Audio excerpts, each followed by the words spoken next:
All right, so now we've got some fun word problems. It says Jackie bought 3/4 of a gallon of iced tea to the party. She brought it.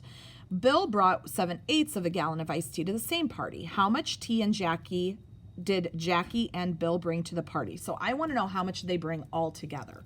So I know that I'm going to add 3/4 and I'm going to add 7/8. Okay, now to find that common denominator, I'm just going to figure out what I have. 4, 8, 12. I'm actually going to stop there, guys, because look at that.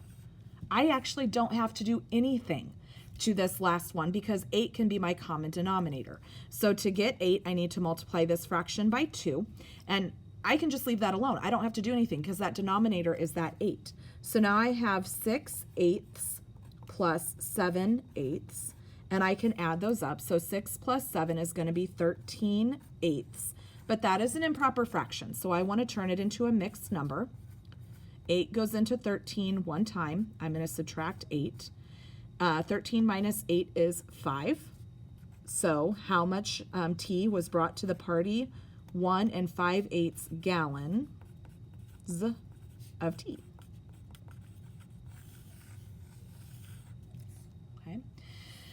Number 4, Madame Curie made some radium in her lab.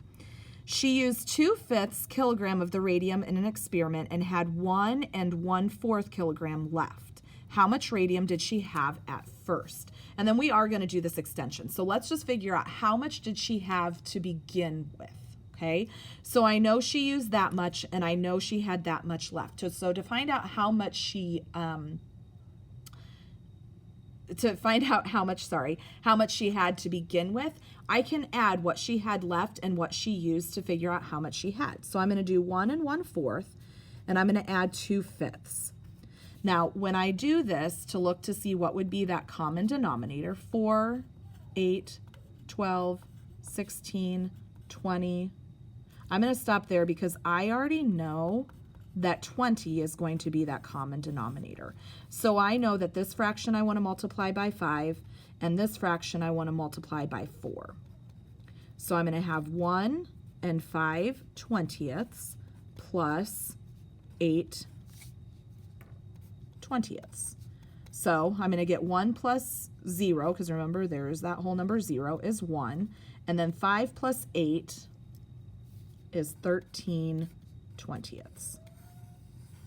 Okay, so 13/20. So then it says the extension. So this is how much she had to begin with. It says if she performed the experiment twice, how much radium would she have left?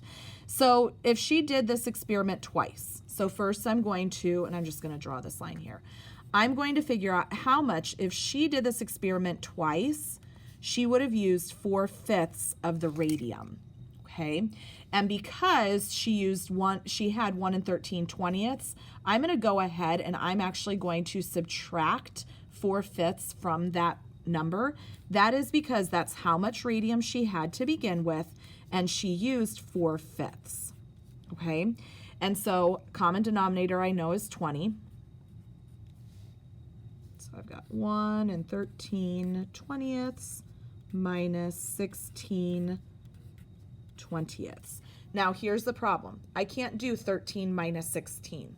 So what I'm going to do though, guys, is I'm actually going to turn this into that improper fraction. It's a mixed number, but I can turn it into an improper fraction because 20 times 1 is 20 plus 13 would be 33/20, and I subtract 16/20. Now I can go ahead and solve it. 33 minus 16 is 17/20.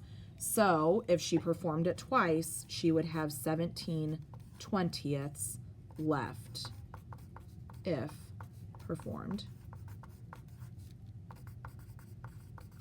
twice.